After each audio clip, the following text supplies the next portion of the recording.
Hello everyone, আসসালামু আলাইকুম। এই তো প্রথমেই রান্না দিয়ে শুরু করলাম। তো রান্না বান্না শেষ করে তারপর ঘর দুয়ার একদম পরিষ্কার করে নেব। আজকে আমি রান্না করতে নিয়েছি সুরমা মাছের শুটকি কাঁঠালের বিচি দিয়ে। তো কাঁঠালের দানা যেভাবেই রান্না করি না কেন খুব ভালো লাগে খেতে, শুটকির সাথে দিলেও আরও বেশি টেস্ট হয়। তো আরেক দিকে আমি 2-3 পিস মুরগির মাংস নিয়েছি ফ্রাই করার জন্য, আমার মেয়ের জন্য। ও নাকি সস দিয়ে মুরগি ভাজা খাবে, গোস্ত ভাজা। তো এখানে বসে আছে, কি একটা অভিনয়ে ধরে আছে, কিন্তু আমার মেয়ে অনেক অসুস্থ, ওর জন্য সবাই দোয়া করবেন। তো আবার রান্নার দিকে ফিরে আসলাম। শুটকিটাকে একটু কষিয়ে তারপর পুঁইশাক দিয়ে দিলাম। পুঁইশাকটা লাস্টে দিলেই ভালো লাগে তরকারি রান্না করার পর।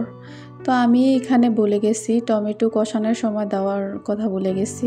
তো এখন টমেটো কী করব, আমি উপর দিয়ে দিয়েছি, গলে একসাথে মিশে যাবে। তো এরকম ভুলটা আমি কখনো আগে করিনি, এই প্রথম ভুল করলাম। টমেটো আগে দেওয়ার ছিল, টমেটোটা দিতে ভুলে গেছি।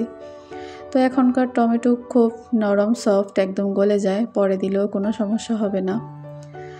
তো ঢাকনা খুলে আবার নাড়াচাড়া করে দিলাম, একদম মিশে যাচ্ছে। আর এদিকে মুরগির মাংস ভাজাটা হয়ে গেছে, খাওয়ার জন্য অপেক্ষা করতেছে। তো উঠিয়ে নিলাম আর এইখানে উস্তাবাজি বসাইলাম। উস্তাবাজিটা একদম ভাজা ভাজা করব। আর ওইদিকে ওয়াশিং মেশিনে জামা কাপড় দিয়ে রেখেছি, বলেছি রান্না করার পর এগুলা ছাদে মেলে দিয়ে আসবো, অনেক রোদ উঠেছে। তো অনেক দিন যাবৎ বৃষ্টির কারণে আমার হাজব্যান্ডের জামা কাপড় ধুলাই করা হচ্ছে না। খালি মেয়েদের কাঁথা আর জামা কাপড় নিয়েই পরে থাকি। বড় বড় কাঁথা শিশি করে দিলে ভিজে থাকে, ওগুলা নিয়েই দৌড়াদৌড়ি করতে হয়। এই রোদ ওঠে, এই বৃষ্টি আসে, এই কদিন যাবৎ এরকমই শুরু হয়েছে। তো আমার হাজব্যান্ডের জামা কাপড়ের দিকে আমার নজরই নেই, চোখ নেই। তো আজকে বলতেছে জামা কাপড় সব ধুলাই করতে হবে। তো জামা কাপড় সব ওয়াশিং মেশিনে দিয়ে দিলাম, 1 ঘন্টার জন্য দিয়েছিলাম। তো রান্না বান্না শেষ করে এখন আবার ছাদে নিয়ে আসলাম। তো এত রোদ যে আমি ছাদে দাঁড়াতে পারছি না, অনেক রোদ। স্যান্ডেল পরে গেলে ভালো হতো। তো আমি এটাকে কি বলে, পা ডেলকি দিয়ে রাখছিলাম।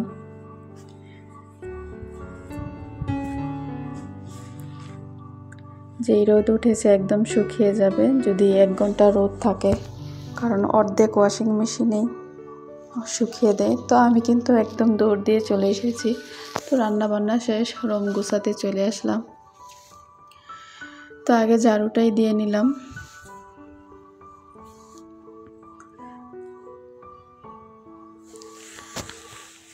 দুই তিনটা রুম থাকলে খুব দেরি হয়ে যায় গরম পরিষ্কার করতে করতে। ডাইনিং রুম, বেডরুম, তারপর কিচেন আছে, গেস্ট রুম, সব কিছু মিলিয়ে অনেক লেট হয়ে যায়। তো এই রুমটা একদম এলোমেলো হয়ে আছে, এখানে আমার মেয়েরা খেলাধুলা করে। তো প্রতিদিন কিন্তু পরিষ্কার পরিচ্ছন্ন থাকলে আর ঘরে ময়লা জমে না। আমি তো মনে হয় সপ্তাহে একবার এই রুমে ঝাড়ু দিতে আসি, ঘর মুছতে আসি। আর যেদিনে আসি ওই দিনই একটু ভিডিও করা হয়। তো প্রতিদিন ঝাড়ু দিলে, ঘর মুছলে আপনার ময়লা কম হয়। তো আমি এরকম একটা ঝাড়ু নিয়েছি, খুব সুন্দর একটা ঝাড়ু, সব ময়লা বাড়ি দিলেই চলে আসে, এখানে আর কোনো ময়লা আটকিয়ে থাকে না। ইউনিক সিস্টেমে ঝাড়ুটা বানাইছি, বোতলের ভিতরে শলা ঢুকিয়ে তারপর আগুনে চেপে চেপে দিয়ে। তো এদিকে দেখুন আমার হাজব্যান্ড অনলাইন থেকে কাভার নিয়ে আসছে সোফার, একদমই ভালো না। তো সোফার কাভারে ময়লা, এগুলাকে কি বলে, যে তিল্লা বলে, তিল্লা পড়ে গেছে। আর এদিকে কুশনের অবস্থা খুবই খারাপ, কুশনের কভার পাচ্ছি না। যে দোকান থেকে কভার আনা হয়েছে ওই দোকানে কুশনের কভার ছিল না। এখন আমাদের কুশনগুলা একদম দেখতে বিশ্রী লাগছিল। আবার আমার মেয়েরা খেলাধুলা করে কুশনের কভার উপরে ছিঁড়ে ফেলছে। এই তো দেখুন ছিঁড়ে ফেলছে, একদম নষ্ট করে ফেলতেছে। তো চিপা চাপা ঝাড়ু দিয়ে দিলাম। প্রতিদিন চিপা চাপা ঝাড়ু দিলে একদমই ময়লা হয় না। তো আমি তো এই রুমে সপ্তাহে একবার ঢুকি ঝাড়ু দেওয়ার জন্য। প্রতিদিন ক্লিন করে রাখলে পরিষ্কার থাকে। তো ঝাড়ু দেওয়ার পর ঘরটা মুছে দিতেছি।